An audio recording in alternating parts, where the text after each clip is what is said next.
work with the business community and internships and how to transition from the JC out into the real world.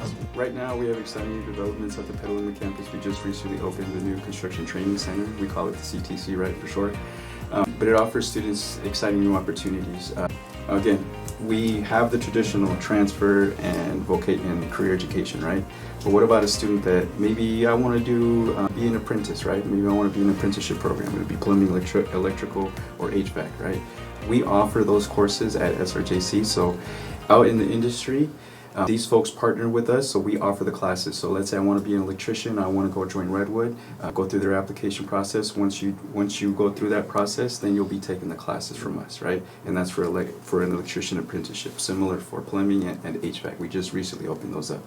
And then also non-credit means it's free. There's no charge. And for our non-credit programs, we have something with carpentry fundamentals. So we actually took a tour. I took a tour of students out there, and the professors are super awesome. Their tagline was, if you use this for a career, or if you don't use this at all, you have one more skill, right? And at that time, they were making a 1,200 square foot home. So you're literally walking into these labs inside big classrooms, like garage spaces, right? And they're building a 1,200 square foot home in there from foundation all the way up. That's great. So you kind of get taken back, and you're like, whoa, real world experiences.